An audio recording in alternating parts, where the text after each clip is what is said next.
Feels good, doesn't it? Will we see the predators in the season finale of Alien Earth? We're food to them. No, you're food to them. As a war is about to erupt between two of the world's megacorporations, Weyland-Yutani and Prodigy, 5 illegal alien species have been granted visas to Earth. However, this isn't the first time Earth has received visitors from space. Thousands of years ago, these hunters found a backwater planet.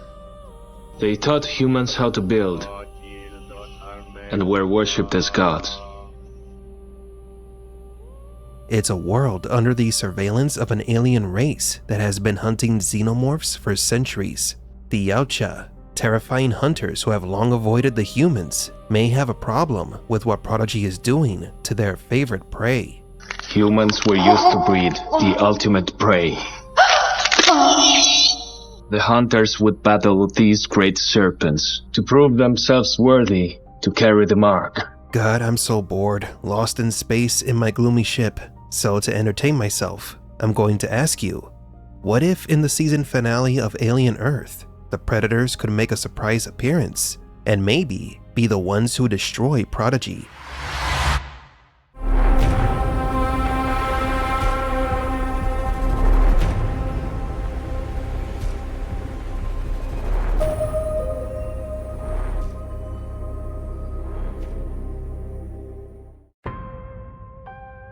To understand how the Yautja, or predator race, could appear at the end of the series, and how they could bring about the destruction of Prodigy, we must first address humanity's biggest issue right now, the xenomorphs on Earth. This is the first time to our knowledge that humans have gotten their hands on the xenomorphs on Earth, in their laboratories for experimentation.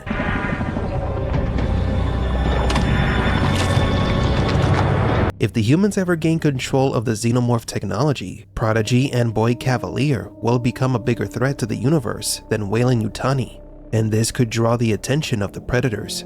We are not sure how or if the aliens and predators will cross paths in the show. However, in the trailer for the new Predator film, Predator Badlands, we can see the Weyland-Yutani logo in some of the shots. Weyland-Yutani connects the two universes once again.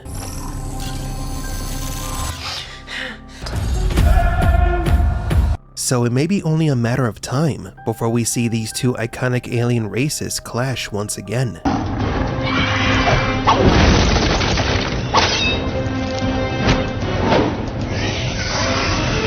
Will Prodigy's experiments on the xenomorphs trigger the return of the predators to Earth? The Yautja hunters have used Earth as a hunting ground for centuries. They have used humans as sacrifice, built pyramids, and hunted many species to test and prove their might as the galaxy's greatest hunters. But they aren't conquerors. They have no interest in taking over Earth. They see humans as inferior. They don't even consider the xenomorphs as living beings, but rather as prey to be used for their initiation ritual. When a young Yautja reaches a certain age, they must face the perfect weapon, a xenomorph inside a pyramid. That's what the ancient rituals were like in Alien vs. Predator.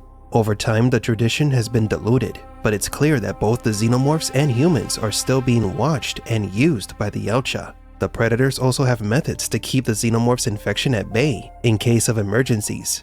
For example, when a predator loses, they activate a bomb that destroys everything within a wide radius, including themselves.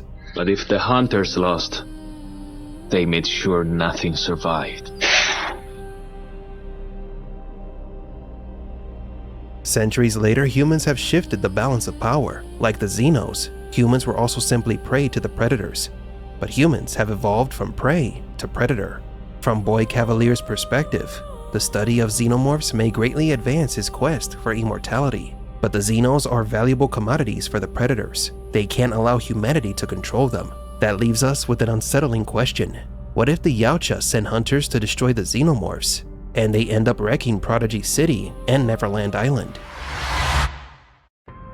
Alien Earth brought with it a new mystery. How Prodigy went from being one of the most powerful corporations on Earth to never being mentioned in any other Alien or Predator story. They couldn't have just vanished. I made a video proposing that Weyland-Yutani, through dirty corporate maneuvers, could have acquired and absorbed Prodigy and erasing it from existence. But maybe Boy Cavalier should not be worried about a corporate takeover, but rather being taken over by another hostile alien race of hunters who don't like it when someone messes with their prey.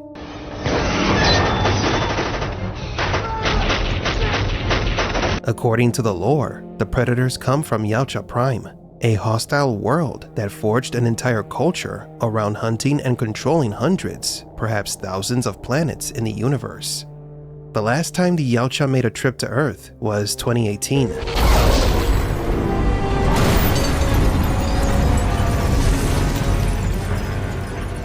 At that time, humans were still just prey or test objects to the predators. A century later, in 2120 Alien Earth, synthetics and cyborgs exist, and humans are experimenting with dangerous alien creatures, the xenomorphs, and that may raise a red flag for the predators.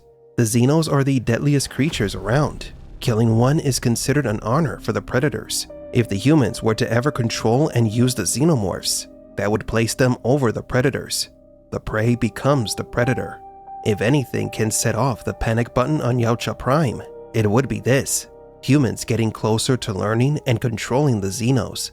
And so the predators may have to take a trip down to Earth to pay Boy Cavalier a visit. Could Prodigy's curiosity trigger a war against the alien hunters from space? Clip predator hunting humans? If the Yautja come to see humans as a threat, this could become an alien versus predator versus human showdown, the ultimate battle between the three deadliest species in the universe. The predators attack Earth, the humans attacking the predator home planet, sending ships filled with xenomorph eggs and full-grown xenos. An all-out biological warfare with aliens. That sounds more fun than any of the Alien vs. Predator movies, to be honest. Humanity's time is coming to become the true predator. Used to be food, you know. Me. Humanity. Your lives were short and filled with fear. Then your brains grew. You built tools and used them to conquer nature. You stopped being food. Or, I should say, you told yourself you weren't food anymore. But in the animal kingdom, there is always someone bigger or smaller who would eat you alive if they had the chance. That's what it is to be an animal. Although we haven't yet seen the predators in the new Disney Alien canon, we know that Weyland-Yutani is still part of the Predator universe, thanks to the Predator Badlands trailer. So it might not be too long before we see the Yautja face off the Xenos again in a new and hopefully good Alien vs. Predator movie. Amidst the battle between megacorporations and alien creatures, a new opponent has arrived, the one-eyed Ursula from space, who is an unprecedented danger to the universe. One of the most intriguing questions left by this encounter between the Teosallus and the Xenomorph was how the eyeball was able to call in the same frequency or language of the Xenomorph. It wasn't a simple roar or instinctive sound, but rather a call, a communication, something that for the moment only an advanced synthetic hybrid can duplicate.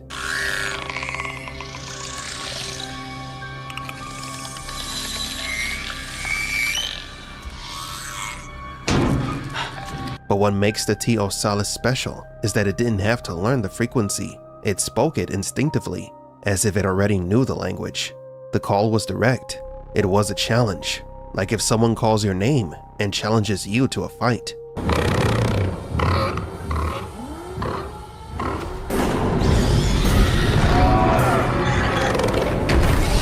Does this reveal that Teosallus and the Xenomorphs share a common origin? Maybe the eight-legged freak can simply intercept and dominate the Xenomorph's communication frequencies. In either case, the message is clear. This is not a random encounter. These are enemy species who have fought before. But how was the Teosallus able to speak the Xenomorph language?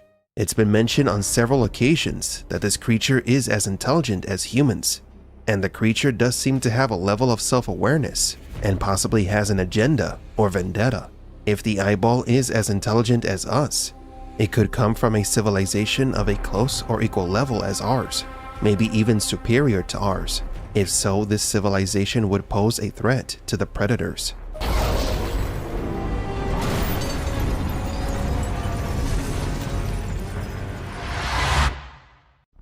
The predators are an ancient alien race of hunters that have traveled to Earth for a millennia as part of their hunting rituals. They build arenas or pyramids to test their skills against the galaxy's ultimate weapon, the xenomorphs.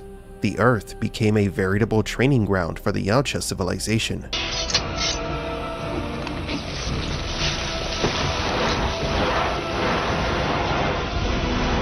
The fight between predators and xenomorphs is basically like watching a human squash a giant cockroach. Yes, the xenomorphs are terrifying. Even in small numbers, the aliens can get lucky kills on the Yautja warrior or hunter, but for the most part, they haven't posed much of a threat to the predators or their home planet. But another species may have a better chance of confronting the predators. What if the Yautja were to be at war with a teased species? The danger level is obviously high for the predators, because they have eyes, 2 of them in fact, thus making it easy for the eyeballs to take over their bodies. Imagine an army of those things, zombified predators roaming the galaxy. If you didn't know, the teased can amplify the strength and agility of its host.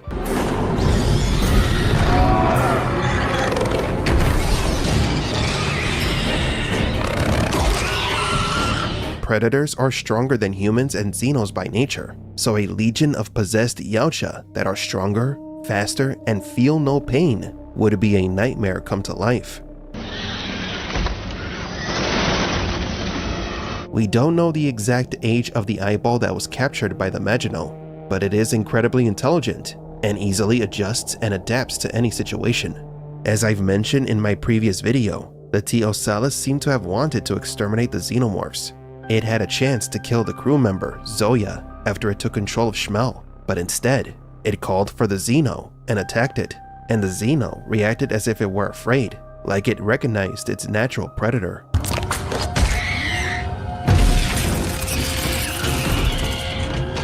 Back on planet Earth, on Prodigy Island, we can't rule out that the eyeball is looking for a way to return to its homeworld. In addition to the human-built ships on the planet, we know that there are predator ships buried on Earth, which would be bad news if the eyeball were to find one. Now, if the eyeballs are the greatest threat in the universe, were the xenomorphs a weapon created by the Yautja to fight the teased? If you think about it, the xenomorphs would be the perfect weapon against the eyeballs, because they have a natural advantage against them. Xenos have no eyes, they have no eye sockets, and if an eyeball attempts to dig its tentacles into the Xeno's head, their acid blood would melt the wicked little cuttlefish. If the predator were to be at war with the teased, unleashing the xenomorphs would have been the most effective strategy.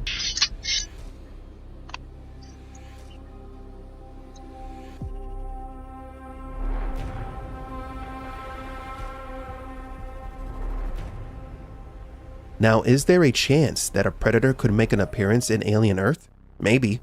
Predator Badlands will release in theaters after Alien Earth's first season ends, so something could happen in the season finale that leads into the Predator movie, or the movie could have an ending that leads into the second season of Alien Earth, which has already been confirmed that it's happening.